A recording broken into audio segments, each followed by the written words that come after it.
আসসালামু আলাইকুম। আমি মোহাম্মদ চাইলানা, শেফালি টিভি সংবাদে আপনাদের সবাইকে স্বাগতম।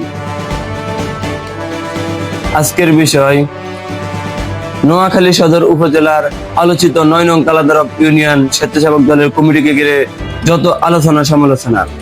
সদর উপজেলা স্বেচ্ছাসেবক দলের আহ্বায়ক উমর ফারুক অবি এবং আবুল কালাম আজাদ ৩১ সদস্য বিশিষ্ট কমিটি দেন। উক্ত কমিটিতে আহ্বায়ক হিসেবে মনোনীত হন ইমরান হোসেন শাহাবুদ্দিন, সাবেক আহ্বায়ক ৯ নং কালাদরব ইউনিয়ন স্বেচ্ছাসেবক দল, এবং সদস্য সচিব নির্বাচিত হন সাবেক সদস্য সচিব ইয়াসিন আরাফাত, সিনিয়র যুগ্ম আহ্বায়ক হাসান মাহমুদ। এই কমিটিতে আওয়ামী লীগ এবং ফকির কমিটি ত্যাগীদের অবমূল্যায়ন হয়েছে বলে দাবি করলেন অনেকেই।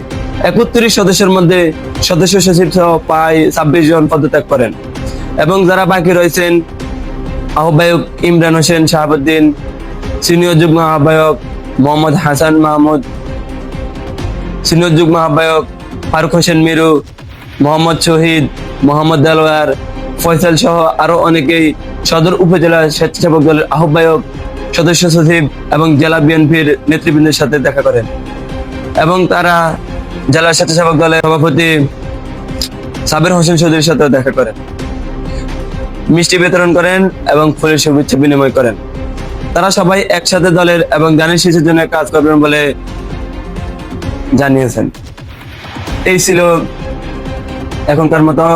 শেফালি টিভির সঙ্গে থাকার জন্য সবাইকে ধন্যবাদ। আসসালামু আলাইকুম।